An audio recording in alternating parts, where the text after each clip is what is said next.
দিনের গুরুত্বপূর্ণ সংবাদ, পাশাপাশি বিশেষ প্রতিবেদন, আর সেই সাথে থাকছে কিছু সংবাদের পরিপ্রেক্ষিতে বিশেষজ্ঞ মতামত। সাথে আছি আমি আফরিন আনোয়ার। যুদ্ধ দামামার মধ্যেই পাকিস্তানে এক যোগে ৩ বাহিনীর সমন্বয়ে হামলা চালালো ভারত। পাকিস্তানের কাশ্মীর ও পাঞ্জাবে অপারেশন সিন্দুর নামে এই অভিযানে শিশুসহ নিহত হয়েছে ২৬ জন। এছাড়া ৭০ জনের বেশি সন্ত্রাসী নিহতের দাবি নয়াদিল্লির। হামলার জবাব দিয়েছে পাকিস্তানও। জবাবে ভারতের ৫টি যুদ্ধবিমান, একটি ড্রোন ভূপাতিত এবং একটি সেনাবাহিনীর একটি ব্রিগেড সদর দপ্তর ধ্বংসের দাবি করেছে ইসলামাবাদ।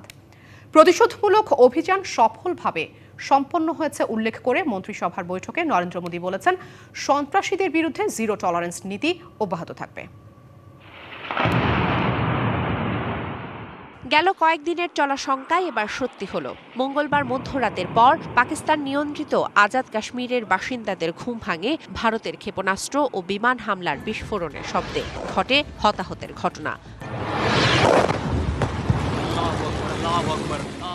কাশ্মীরের পেহেলগামে হামলার প্রতিক্রিয়ায় পাকিস্তানের ৯টি স্থানে একাধিক বিমান এবং ক্ষেপণাস্ত্র হামলা চালায় ভারতের সেনা, নৌ ও বিমান বাহিনী। ১৯৭১ সালের পর এই প্রথম পাকিস্তানে একসঙ্গে ভারতের ৩ বাহিনী হামলা চালালো। বুধবার এ হামলার বিস্তারিত তুলে ধরে ভারতের প্রতিরক্ষা মন্ত্রণালয়। বুধবার রাত ১টা ৫ মিনিট থেকে ১:৩০ পর্যন্ত পাকিস্তানি ভূখণ্ডে হামলা চালানো হয়েছে। ভারতীয় সামরিক বাহিনী ২৫ মিনিটে ৯টি স্থানে ২৪টি ক্ষেপণাস্ত্র ছুড়েছে। অপারেশন সিঁদুর নামে এ অভিযানে পাকিস্তানের আজাদ কাশ্মীরের ৫টি এবং পাঞ্জাবের ৪টি সন্ত্রাসী ঘাঁটি ধ্বংসের দাবি করেছে ভারত। পাল্টা জবাবে ভারতের ৫টি যুদ্ধবিমান ভূপাতিত করে পাকিস্তান। এছাড়া ভারত শাসিত কাশ্মীরে চালানো হয় পাল্টা হামলা। পাকিস্তানের আরও হামলার শঙ্কায় ভারতের কাশ্মীরে সব স্কুল কলেজ বন্ধ ঘোষণা করা হয়েছে। শ্রীনগর সহ উত্তর ভারতের বেশ কয়েকটি বিমানবন্দর বন্ধ করা হয়েছে। অন্যদিকে পাকিস্তানের ইসলামাবাদ এবং পাঞ্জাবেও স্কুল কলেজ বন্ধ ঘোষণা করা হয়েছে। নির্দেশ দেওয়া হয়েছে বাসিন্দাদের ঘরে থাকার।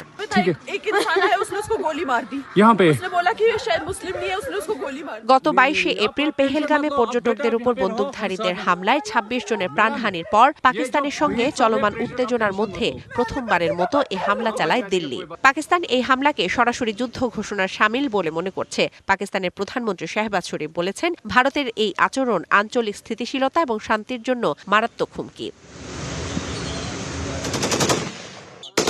শোভন শাহমিন দিশা, ডিবিসি নিউজ ডেস্ক। পাকিস্তানের সশস্ত্র বাহিনীকে প্রয়োজনীয় পদক্ষেপ নিতে পূর্ণ অনুমোদন দেওয়া হয়েছে। প্রধানমন্ত্রী শাহবাজ শরীফের সভাপতিত্বে দেশটির জাতীয় নিরাপত্তা কমিটির এক বৈঠকের পর বিবৃতিতে কথা বলা হয়েছে। এতে পাকিস্তানে ভারতের হামলার তীব্র নিন্দা জানিয়ে নিহতদের পরিবারের প্রতি সমবেদনা জানানো হয়। এছাড়া বলা হয়েছে, ভারতের ক্ষেপণাস্ত্র ও ড্রোন হামলা অকারণ যুদ্ধ ঘোষণা এবং পাকিস্তানের সার্বভৌমত্বের নগ্ন লঙ্ঘন। এদিকে পাকিস্তানের বাহওয়ালপুরের সুবহানাল্লাহ মসজিদে ভারতের হামলায় মাওলানা মাসুদ আজহারের পরিবারের ১০ সদস্য এবং ৪ ঘনিষ্ঠ সহযোগী নিহত হয়েছে। পাকিস্তান ভিত্তিক জৈশ-ই-মোহাম্মদের এক বিবৃতিতে এই খবর জানানো গেছে। মাওলানা মাসুদ আজহার সংগঠনটির প্রধান। জাতিসংঘ মাসুদ আজহারকে সন্ত্রাসী হিসেবে তালিকাভুক্ত করেছে। বিবৃতিতে বলা হয়েছে, নিহত ব্যক্তিদের মধ্যে তার বড় বোন, বড় বোনের স্বামী, ভাতিজা, ভাতিজার স্ত্রী, ভাতিজি এবং পরিবারের ৫ শিশুও রয়েছে। কয়েক বছর আগে ভারতের পাঠানকোটে হামলার জন্য মাসুদ আজহার ও তার সংগঠনকে দায়ী করেছিল দিল্লি। ভারত পাকিস্তান পরিস্থিতি নিয়ে আমাদের সাথে আরও বিস্তারিত জানাতে যুক্ত হচ্ছেন সিনিয়র নিউজরুম এডিটর মৌসুমী শান্তা। শান্তা, ভারত হামলা চালানোর পর পাকিস্তানও পাল্টা জবাব দিয়েছে। এরপর আসলে কি হতে যাচ্ছে? একটু আগেই পাকিস্তানের জাতীয় নিরাপত্তা কমিটিকে ভারতের বিরুদ্ধে হামলা চালাতে পূর্ণ অনুমতি দেওয়া হয়েছে। তাহলে আসলে পরিস্থিতি সর্বাত্মক যুদ্ধের দিকেই যে এগোচ্ছে কিনা? আপনি সকাল থেকেই যেহেতু ভারত পাকিস্তান পরিস্থিতির দিকে নজর রাখছেন, গণমাধ্যম বিশ্লেষকরাই বা এই ব্যাপারে কি বলছে, বিস্তারিত জানাবেন। আফরিন, আপনাকে ধন্যবাদ। আপনি যেটি বলছিলেন শেষ প্রশ্ন থেকেই শুরু করতে চাই, আসলে এটি সর্বাত্মক যুদ্ধের দিকে যাচ্ছে কিনা। মঙ্গলবার মধ্যরাতে ভারত পাকিস্তানে ক্ষেপণাস্ত্র হামলা চালায়, সাথে বিমান হামলাও চালায়। এতে কাশ্মীর সহ বেশ কয়েকটি এলাকায় হামলার পরবর্তী যে অবস্থা, সেখানে ভারত বলছে তারা ৭০ সন্ত্রাসী তাদের হাতে নিহত হয়েছে এবং পাকিস্তান বলছে তাদের ২৬ জন নিহত হয়েছে। আসলে এর জেরে পাকিস্তান পাল্টা হামলা চালিয়েছে কাশ্মীরে, সেখানে ভারত বলছে যে 10 জন নিহত হয়েছে। এর পরপরই বাংলাদেশ সহ বিশ্বের বিভিন্ন দেশে বিভিন্ন প্রতিক্রিয়া দেখিয়েছে এবং এর প্রভাব আসলে সর্বাত্মক যুদ্ধের দিকে যাচ্ছে কিনা এমন শঙ্কা আসলে রয়ে যাচ্ছে।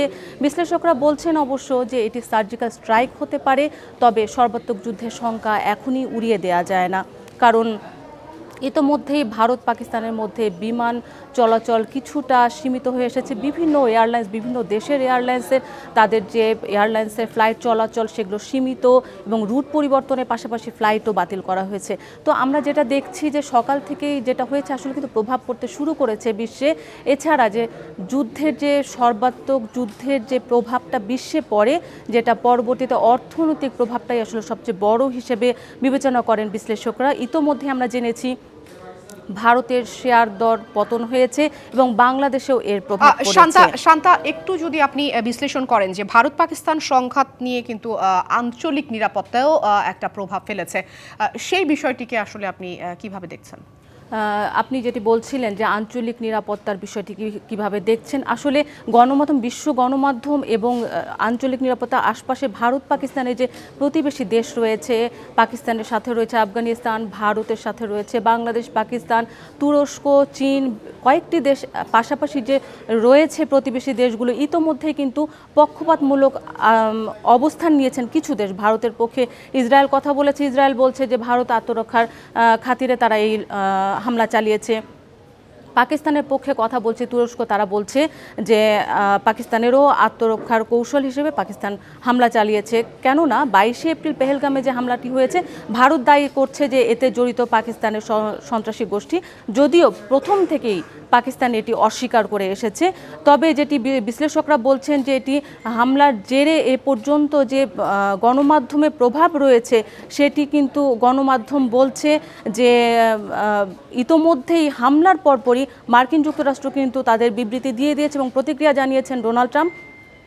তিনি একে ভারতের যে পদক্ষেপ তাকে লজ্জাজনক বলছেন এবং দ্রুত যাতে এই যুদ্ধ থেমে যায় সেটি তিনি আশা করছেন। এবং এরপরই জাতিসংঘ মহাসচিব বলেছেন যে দুপক্ষকে সংযত থাকার জন্য। এরপর সংযুক্ত আরব আমিরাত, চীন, জাপান প্রত্যেকে কিন্তু উদ্বিগ্নতার সাথে তাদের প্রতিক্রিয়া জানিয়েছে এবং প্রত্যেকেই চাইছে যে তাদের মধ্যে সংযমের পাশাপাশি তারা যেন এই যুদ্ধ বা এইটার দিকে আর না আগায় এবং এটি সর্বাত্মক যুদ্ধের দিকে না যায়। শান্তা, এই যুদ্ধের প্রভাব আসলে বিশ্বে কিভাবে পড়বে, সেই সাথে এটা থামাতে আসলে আন্তর্জাতিক সম্প্রদায় কি ধরনের পদক্ষেপ নিতে পারে?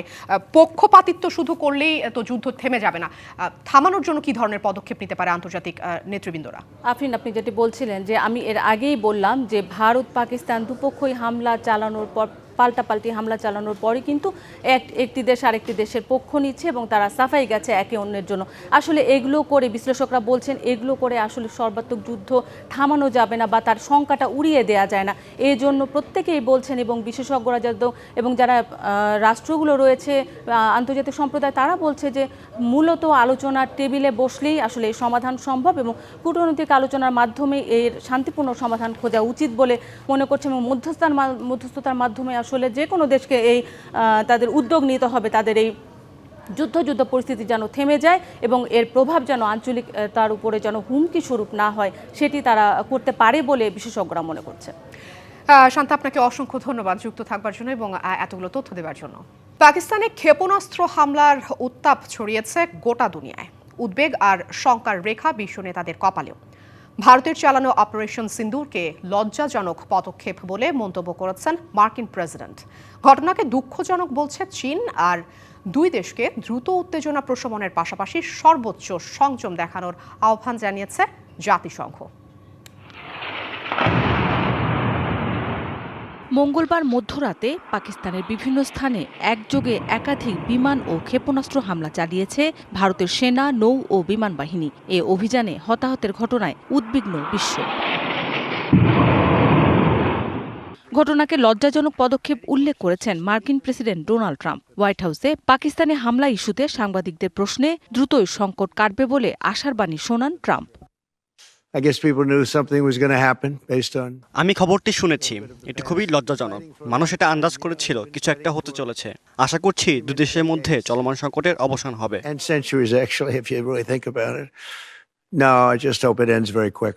পাশাপাশি পারমাণবিক শক্তিধর দুই দেশ ভারত পাকিস্তানের মধ্যে চলমান সামরিক উত্তেজনার বিষয়ে সতর্ক নজর রাখা হচ্ছে বলে জানিয়েছেন মার্কিন পররাষ্ট্রমন্ত্রী মার্কো রুবিও। এর আগে ফোনে রুবিওকে সামরিক পদক্ষেপ সম্পর্কে অবহিত করেন ভারতের জাতীয় নিরাপত্তা উপদেষ্টা অজিত দোভাল।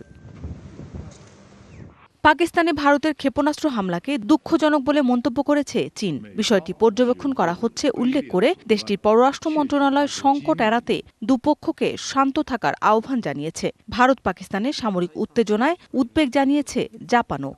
インド、パキスタン双方が自制し、対話を通じて事態を安定化させることを পেহেলগামের সন্ত্রাসী হামলার জেরে আত্মরক্ষার কৌশল হিসেবে ভারত অপারেশন সিঁদুর অভিযান পরিচালনা করেছে বলে মন্তব্য করেছে ইসরায়েল। পাকিস্তানে ক্ষেপণাস্ত্র হামলার প্রতিক্রিয়ায় আঞ্চলিক ও আন্তর্জাতিক শান্তি বজায় রাখতে দুদেশকে শান্ত থাকার আহ্বান জানিয়েছে সংযুক্ত আরব আমিরাত। ভারত পাকিস্তানের মধ্যে সামরিক উত্তেজনায় উদ্বেগ জানিয়েছে জাতিসংঘ। দুদেশকে সর্বোচ্চ সংযম দেখানোর আহ্বান জানিয়েছেন সংস্থাটির মহাসচিব আন্তোনিও গুতেরেস। চলমান উত্তেজনা প্রশমনে দুই দেশেরই সংযত আচরণ করা উচিত। মৌসুমী শান্তা, ডিবিসি নিউজ ডেস্ক। এ বিষয়ে বিস্তারিত জানাতে ভারত থেকে যুক্ত হয়েছেন প্রেস ক্লাব অফ ইন্ডিয়ার সভাপতি গৌতম লাহিড়ী এবং পাকিস্তান থেকে যুক্ত হয়েছেন সাউথ এশিয়ার এডিটর ইন চিফ মশকাওয়াত আহসান। আপনাদের দুজনকেই স্বাগত জানাচ্ছি ডিবিসি নিউজের পর্দায়। আলোচনা যেহেতু জটিল, খুব সংক্ষেপে আপনাদেরকে প্রশ্ন করতে চাইছি। শুরুতেই আমি আসলে পাকিস্তানের পক্ষ থেকে মশকাওয়াত আহসান, আপনার কাছে আসলে প্রশ্ন রাখতে চাই যে ভারতের যে আক্রমণটা আপনারা আসলে প্রতিশোধমূলক দেখছেন, সেই জায়গা থেকে কিন্তু দেখেন জাতিসংঘ আহ্বান জানিয়েছে যে সর্বোচ্চ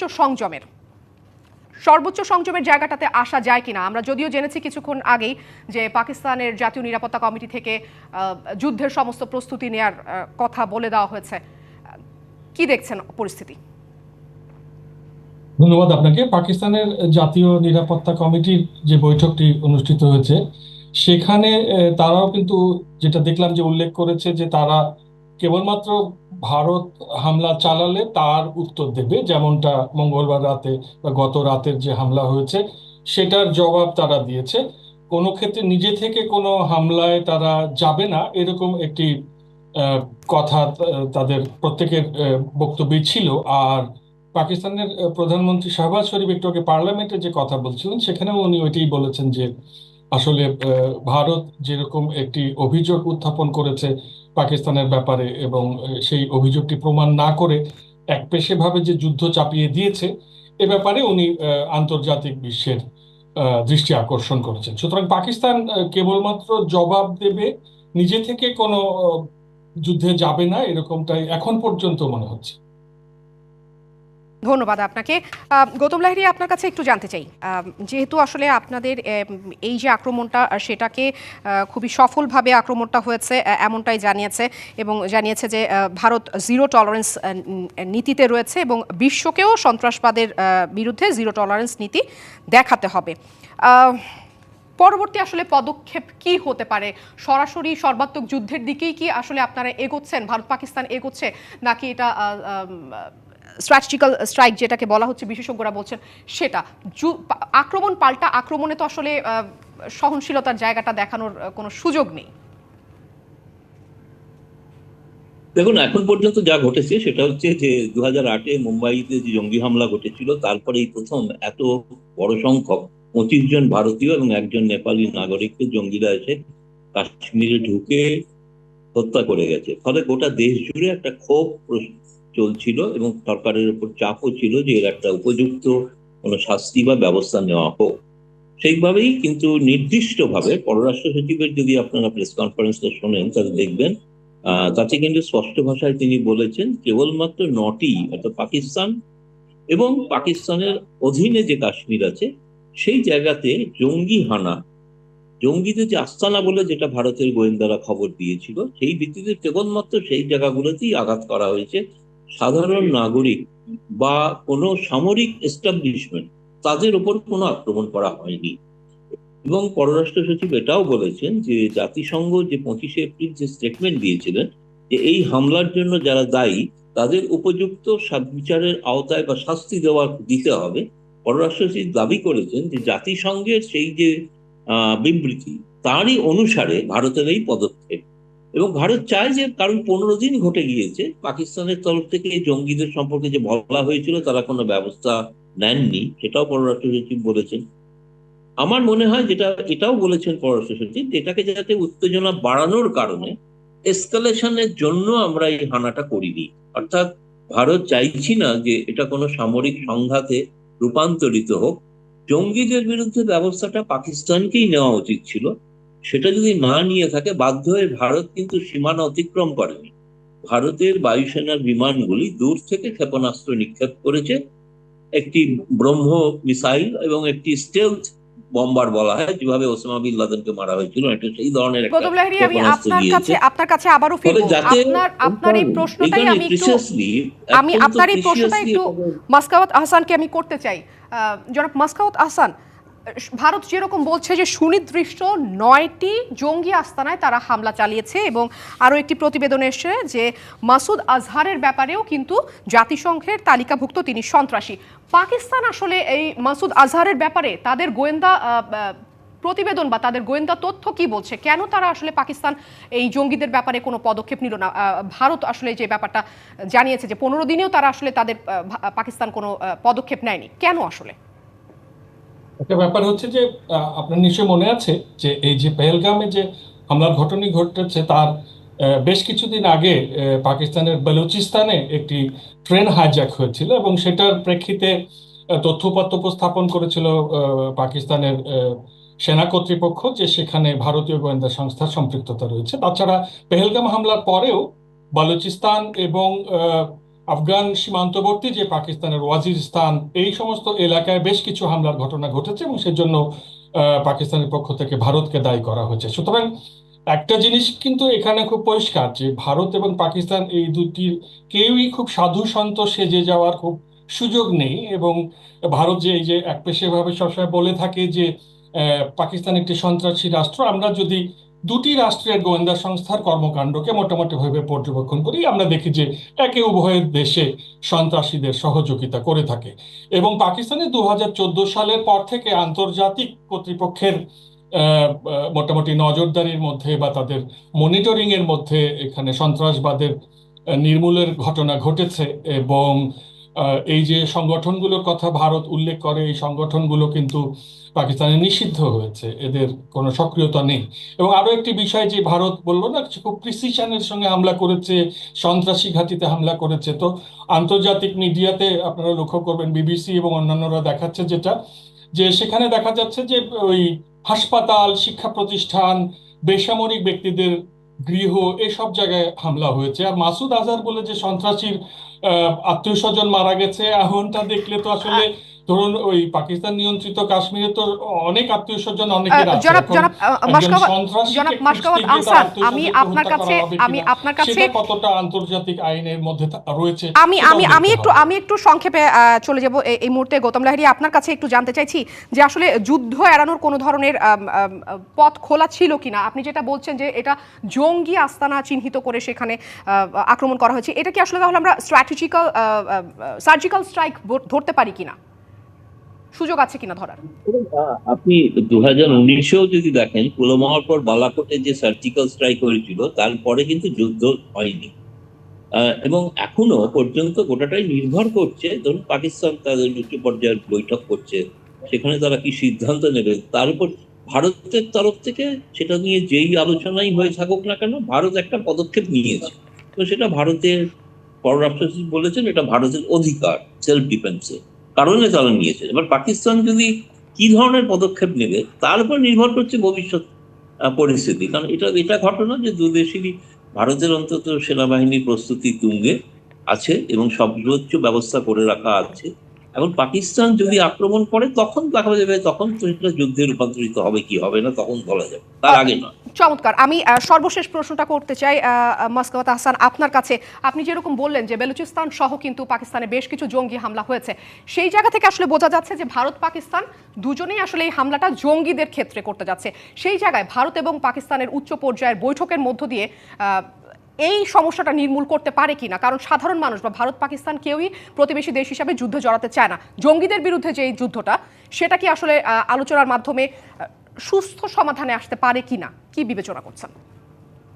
এখানে হচ্ছে যে ভারতের অভ্যন্তরে যখন হামলা হয় তখন সেটাকে কিন্তু ওই জঙ্গি হামলা বলা হয়, কিন্তু ওই ধরুন ওই তেহরিকি তালিবানের লোকজনকে যখন দেখা যাচ্ছে যে পাকিস্তানের অভিযোগ যেটা যে ভারতের গোয়েন্দা সংস্থা তাদেরকে ব্যবহার করে হামলা চালাচ্ছে বালুচিস্তান এবং ওয়াজিরিস্তানে, তখন তাদেরকে কিন্তু আর জঙ্গি ভারত বলছে না আর কি। জঙ্গি বলা হচ্ছে যখন কেবলমাত্র ভারতের মধ্যে হামলা হচ্ছে।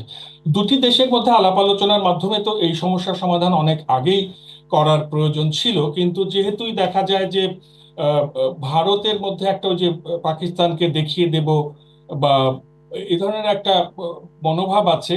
আর আহ, ভারত যেহেতু মনে করে যে সে তার মিডিয়ার মাধ্যমে একটা ন্যারেটিভ স্থাপন করতে পারবে যে পাকিস্তানি যা কিছু অনিষ্ট করছে, ভারত খুব শান্তিপ্রিয় ছেলে, এই ন্যারেটিভটা তুলে ধরে দেখা যাক কতদিন চলে। তবে আমি বলবো যে সেন্সিবল এটাই হবে যে যদি দুটি পক্ষ উভয়ের দেশে এই গোয়েন্দা কার্যক্রম বন্ধ রেখে অন্তত জনাব নিজেদের জনাব গৌতম অর্থনীতির লাহিড়ী, পুনর্গঠনের আপনি কি দিকে মাসকাওয়াত তাকাবেন দুটো আহসানের দেশের। এই কথার বিষয়ে কোনো কিছু বলতে চান কিনা, খুবই সংক্ষেপে?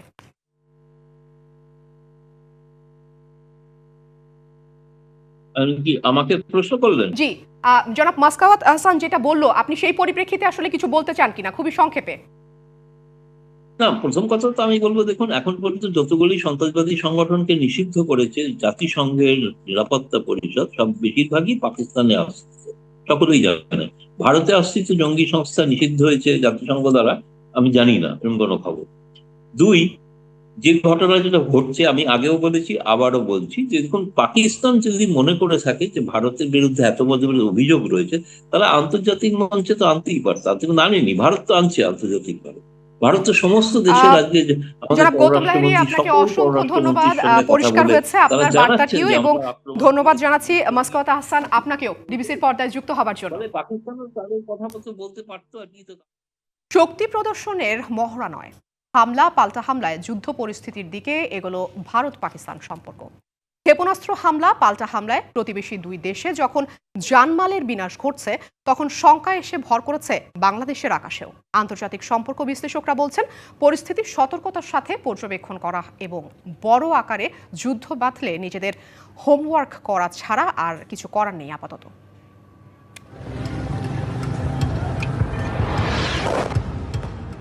যদিও সবার আশা ছিল যুদ্ধ শেষ পর্যন্ত হবে না, কিন্তু মঙ্গলবার গভীর রাতে অপারেশন সিঁদুর নাম দিয়ে ভারত হামলা চালালো পাকিস্তানে। পাকিস্তানও পাল্টা জবাব দিচ্ছে। আন্তর্জাতিক সম্পর্ক বিশ্লেষকরা বলছেন, এটা সার্জিক্যাল স্ট্রাইক। সর্বব্যাপী যুদ্ধ লাগার আগেই কূটনৈতিকভাবে সমাধানের আশা করেন তারা। বড় আকারে যুদ্ধ বলা ঠিক হবে না, সার্জিক্যাল স্ট্রাইক হয়েছে, যেটা আগেও হয়েছে ভারত এবং পাকিস্তানের মধ্যে। এখন যেটা দেখা দরকার যে পাল্টা পাকিস্তান কি ধরনের সার্জিক্যাল স্ট্রাইক করবে। যদি লক্ষ্যবস্তু যদি সীমিত থাকে এবং বড় আকারে যদি ক্ষয়ক্ষতি না হয় বা বড় আকারে যদি জনগণের একেবারে জীবনের উপরে যদি না যায়, তাহলে হয়তো আরেকটা পাল্টা মানে সার্জিক্যাল স্ট্রাইক নাও হতে পারে।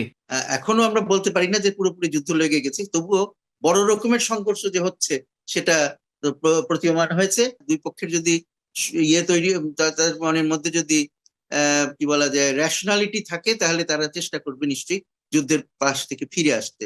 বাংলাদেশের হোমওয়ার্ক এবং যুদ্ধের প্রভাব মোকাবেলার প্রস্তুতি নেবার কথাও বলছেন তারা। হোমওয়ার্ক করে রাখা ভালো। যেই সার্জিক্যাল স্ট্রাইক, পাল্টা সার্জিক্যাল স্ট্রাইক হচ্ছে, তাতে বাংলাদেশের কি ক্ষতি হতে পারে, এমনকি বড় যুদ্ধ যদি যায় তাহলে কি ক্ষতি হতে পারে এবং কি করণীয়, সেই নিয়ে বড় ধরনের হোমওয়ার্ক করা দরকার। বসে থাকা ঠিক হবে না। আমরা কোনো পক্ষ নেব না এবং আমাদের নিজেদের অভ্যন্তরীণ অবস্থানটাকে যত দৃঢ় করা সম্ভব সেটা করার চেষ্টা করব বর্তমান পরিস্থিতিতে।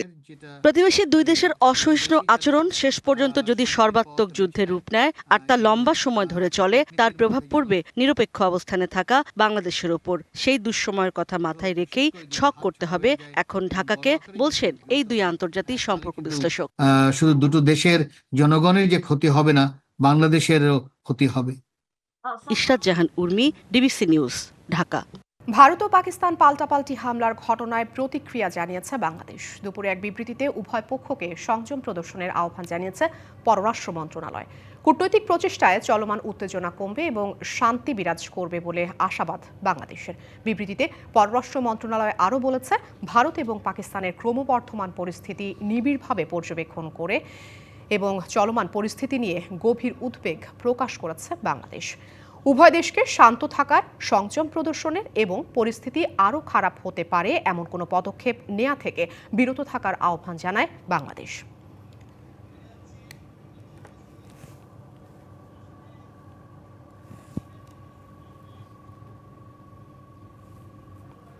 অনেকটা সুস্থ বিএনপি চেয়ারপারসন বেগম খালেদা জিয়ার দেশে ফেরাকে রাজনীতির জন্য ইতিবাচক বলছেন বিশ্লেষকরা। তারা মনে করছেন, খালেদা জিয়াকে ঘিরে তৈরি হতে পারে নতুন রাজনৈতিক সমীকরণ, যে সমীকরণের ফল হবে সবার কাছে গ্রহণযোগ্য। তবে এসবই নির্ভর করছে বেগম জিয়ার রাজনীতিতে কতটা সক্রিয় হতে পারেন তার উপর। আর বিএনপি নেতারা বলছেন, রাজনীতির অভিভাবক হিসেবে ভূমিকা পালন করবেন খালেদা জিয়া। গল্পটা যদিও শোয়ার দৌড়ানির নয়, তবে ছাত্র জনতার অভ্যুত্থানের মুখে এক নেত্রী যখন বিতাড়িত, তখন আরেক নেত্রী চিকিৎসা শেষে দেশে ফিরে ভালোবাসার রাজস্বিক অভ্যর্থনায় সিক্ত। সেই বিএনপি চেয়ারপারসন বেগম খালেদা জিয়াকে নিয়েই রাজনীতিতে চলছে যত আলোচনা। যদিও তিনি 2018 সালের 8 ফেব্রুয়ারি জিয়া অরফানেজ ট্রাস্ট দুর্নীতি মামলায় কারাবন্দী হওয়ার পর মাঠের রাজনীতিতে আর ফিরতে পারেননি। লন্ডনে প্রায় 4 মাসের চিকিৎসা নিয়ে অনেকটাই সুস্থ বেগম জিয়া। এখন আলোচনায় সামনে রাজনীতিতে কেমন হবে তার ভূমিকা। বিশ্লেষকদের কেউ কেউ বলছেন, শুধু বিএনপি নয়, খালেদা জিয়ার উপস্থিতি রাজনীতির জন্য ইতিবাচক। তার সেই পূর্ব অভিজ্ঞতার আলোকে তিনি যদি মনে করেন যে বাংলাদেশের গণতান্ত্রিক যে সম্ভাবনাটা তৈরি হয়েছে গণ অভ্যুত্থানের মাধ্যমে, এটাকে এগিয়ে নিয়ে যাওয়ার ক্ষেত্রে আমি আমার দলকে পরিচালিত করব, এটা তার ইচ্ছার উপরে নির্ভর করে। খালেদা জিয়ার প্রতি রাজনৈতিক দলগুলোর যথেষ্ট আস্থা ও গ্রহণযোগ্যতা আছে উল্লেখ করে তাকে ঘিরে যে কোনো সমীকরণের ফল ইতিবাচক হবে বলেও মনে করেন এই বিশ্লেষক। খালেদা জিয়া ফিরে আসার ফলে দলের অবস্থান সুসংহত হবে এবং খালেদা জিয়ার প্রতি ধরেন অন্যান্য দলগুলোরও একটা আস্থা যেহেতু আছে, সুতরাং এই ক্ষেত্রে বিএনপি লাভবান হতে পারে। চেয়ারপারসনকে কাছে পেয়ে অনেক বেশি উজ্জীবিত বিএনপি নেতারা বলছেন, আগামী সামাজিক ও রাজনৈতিক পরিস্থিতি সহজ করতে বিশেষ ভূমিকা থাকবে তার। নির্বাচন হলে মেরুকরণের প্রশ্ন ওঠে, তো নির্বাচনের সামনে আসবে, তখন সেই মেরুকরণটা কোন দিকে রূপ নেবে, কীভাবে হবে, তাকে ঘিরে এই মেরুকরণটা হবে বলে আমি প্রত্যাশা করি। বেগম খালেদা জিয়া একজন আপাতমস্তক ন্যাশনালিস্ট। স্বাভাবিকভাবে বেগম খালেদা জিয়ার উপস্থিতি তো বিএনপির জন্য একটা বিশাল বড় একটা জিনিস পাওয়া আমাদের জন্য। মনে প্রাণে ধারণ করে খালেদা জিয়ার আদর্শ, সুতরাং তুমি তো আমাদের আদর্শিক নেতা। এখন চলমান রাজনীতিতে যে এলোমেলো বাতাস বইছে, এমনকি নানা অনিশ্চয়তা উকি দিচ্ছে, তা থেকে বের হয়ে আসতে বেগম খালেদা জিয়াকে অনস্বীকার্য ভূমিকায় রাখার সুযোগ রয়েছে বলেও মত বিশ্লেষক ও রাজনীতিবিদদের। আন্দোলন করতে যে আপসহীন যে উপাধিটা পেয়েছিল। Anwar Hossain, DBC news, Dhaka. UAE ও পাকিস্তান সফর সামনে রেখে মিরপুরে তৃতীয় দিনের মতো অনুশীলন করেছে বাংলাদেশ। কোচ মোহাম্মদ সালাউদ্দিনের অধীনে চলছে অনুশীলন। তৃতীয় দিনে অনুশীলন করেছেন মাত্র 3 ক্রিকেটার, ছিলেন সৌম্য সরকার, নাজমুল শান্ত ও শেখ মাহেদী। এর আগে প্রথম দিনের অনুশীলনে ছিলেন 5 ক্রিকেটার, দ্বিতীয় দিনে সেটি নেমে এসেছে 2 ক্রিকেটারে। নিউজিল্যান্ডের বিপক্ষে এ দলের খেলায় ব্যস্ত আছেন কিছু ক্রিকেটার। ডিবিসি নির্বাচিত সংবাদে এই ছিল এখনকার মতো। ডিবিসি নিউজের সংবাদগুলো পড়তে ভিজিট করুন dbcnews.tv আর ভিজিট করুন ডিবিসি নিউজের ফেসবুক পেজ এবং ইউটিউব চ্যানেল। সঙ্গে থাকুন।